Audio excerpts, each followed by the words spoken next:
Don't do these things at a funeral. 1. Don't whistle at a funeral. It's bad luck and will summon the devil. 2. Don't walk over the grave of someone who has died.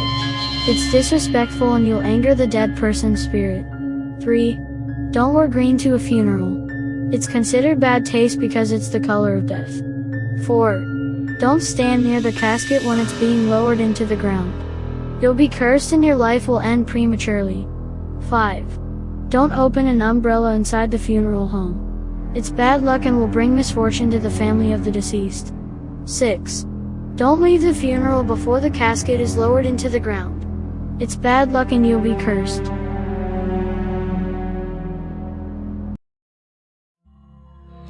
Isabel's Forest Encounter. Once there was a girl named Isabel who lived in a small town in the middle of nowhere. She was a curious and adventurous young girl who loved exploring the woods surrounding her home. However, her parents always warned her not to venture too far into the forest, especially at night. One day, Isabel decided to ignore their warnings and went deep into the woods alone. As she walked deeper into the forest, the trees grew taller and darker, and she could hear strange noises around her. Suddenly, she stumbled upon an old abandoned house, hidden deep within the trees. Isabel's curiosity got the best of her, and she decided to explore the house. As she walked through the dark and eerie halls, she felt a chill down her spine. There were cobwebs everywhere, and the floorboards creaked under her feet. But as Isabel turned a corner, she came face to face with a little girl who was sitting alone in the corner. The girl looked sad and frightened, and she didn't say a word. Isabel asked her if she needed help, but the little girl just shook her head and pointed to a room down the hall. Isabel cautiously walked into the room and found a trunk with a lock on it. She tried to open it, but it was stuck. Suddenly, she heard a loud noise behind her, and she turned around to see that the little girl had vanished. Feeling scared and alone, Isabel decided to leave the house and never come back. But as she made her way out of the forest, she felt as though something was following her. She heard footsteps and whispers behind her, and she knew that she was not alone. As she finally reached the edge of the forest, she looked back and saw the silhouette of a little girl standing in the shadows. The girl waved to her and then vanished into the darkness. From that day on, Isabel never ventured into the woods again, and she could never shake the feeling that something was watching her every move. She would lie in bed at night, wondering if the little girl was still out there, waiting for her in the darkness. The Bloody Finger Song. There was a boy who sang a song about a bloody finger. And every time he sang it, something terrible would happen. The first time he sang it, his friend's dog got run over. The second time he sang it, his little sister fell down the stairs. The third time he sang it, his best friend's mom died. The fourth time he sang it, he himself died.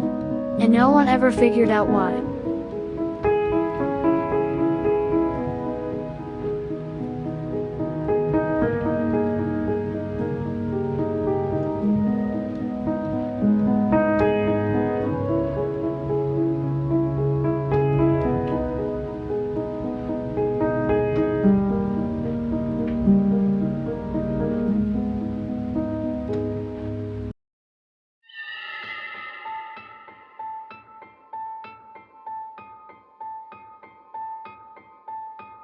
It was a dark and stormy night, and I was sleeping soundly in my bed. But then I heard a strange noise outside my window. It was a sort of humming sound, and it seemed to be getting louder and louder. Curiosity got the better of me, so I got out of bed and crept over to the window to take a peek. And that's when I saw it, a glowing object hovering in the sky. At first, I thought it might be a shooting star or a helicopter, but as I watched, I realized it was something much more mysterious. The object was shaped like a saucer, and it glowed with a pulsating light. I watched in awe as it moved smoothly through the sky, almost like it was alive. But then, something started to feel off. My excitement turned into fear as the object began to descend towards the ground. It landed in a field next to my house, and a beam of light shot out from the bottom of the craft. I was frozen, staring at the light as it got closer and closer to my window. Suddenly, the light was gone, and there they were. 3 figures standing in my room. They were tall and slender, with glowing eyes that seemed to see right through me. I tried to scream, but no sound came out of my mouth. One of the figures reached out its hand towards me, and I felt myself lifted off the ground. The next thing I knew, I was floating through the air, surrounded by bright lights and strange noises. I felt like I was in a dream, but it was too real to be a dream. I don't know how long it lasted, but eventually, it was over. I found myself back in my bed, with no memory of how I got there. To this day, I still don't know what happened that night. But I know one thing for sure, I never want to see a UFO again.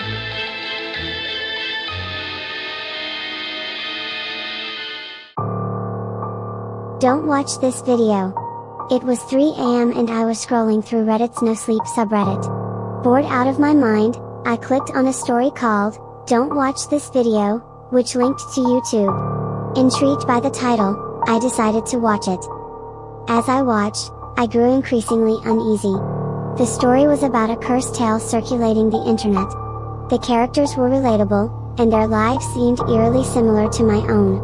Their thoughts and emotions mirrored my own, and the more I watched, the more I felt like I was a character in the story myself.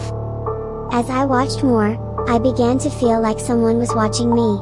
I glanced around my darkened room, but I was alone. My phone buzzed, breaking the silence.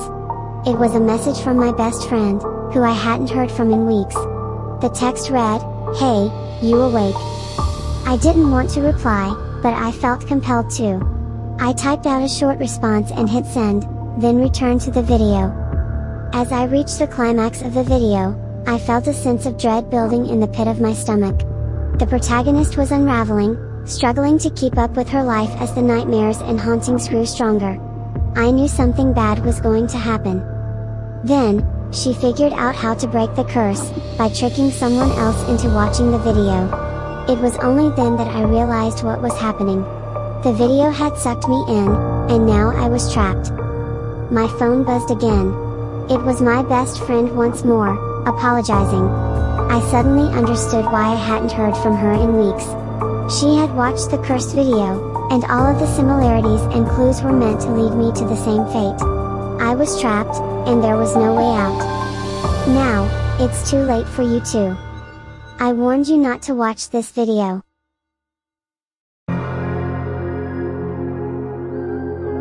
Once upon a time, there was a little girl named Lily who loved to play hide and seek. One evening, Lily was tucked into bed by her mother after a fun-filled day of playing with her friends. She quickly drifted off to sleep, exhausted from all the excitement. In the middle of the night, Lily woke up with a start, feeling disoriented and confused. She rubbed her eyes and looked around, but to her horror, she found that there was no house around her, just a bed that she was lying on. She was completely alone in the darkness, and there was no sound to be heard, not even the sound of her own breathing. Lily started to panic and began to scream for her mother, but her voice was swallowed up by the void. She tried to get out of the bed, but she was unable to move. She felt as if she was stuck to the bed, and it was as if the bed was holding her in place. As Lily lay there, she felt a cold breeze brush past her face, and she heard a faint whisper in her ear. The whisper grew louder, and Lily could make out a voice that sounded like it was coming from inside her head. It was a voice she didn't recognize, and it was telling her to stay still and not move. Lily was terrified and couldn't stop shaking. She wondered if she was dreaming or if she was dead. She tried to pinch herself to see if it was a dream, but she felt nothing. The whisper continued, and the darkness around her seemed to be closing in. Lily felt like she was suffocating, and the pressure on her chest grew stronger. She couldn't breathe, and she felt like she was being swallowed up by the darkness. Just when Lily thought it was the end, she suddenly woke up to find herself back in her own bed, in her own room, with her mother sleeping peacefully next to her. She let out a sigh of relief and hugged her mother, grateful to be back in the safety of her own home. Lily never forgot that night, and she would often wonder if it was just a bad dream or something more sinister. To this day, she still remembers the cold breeze and the whisper in her ear, and she knows that it wasn't just her imagination.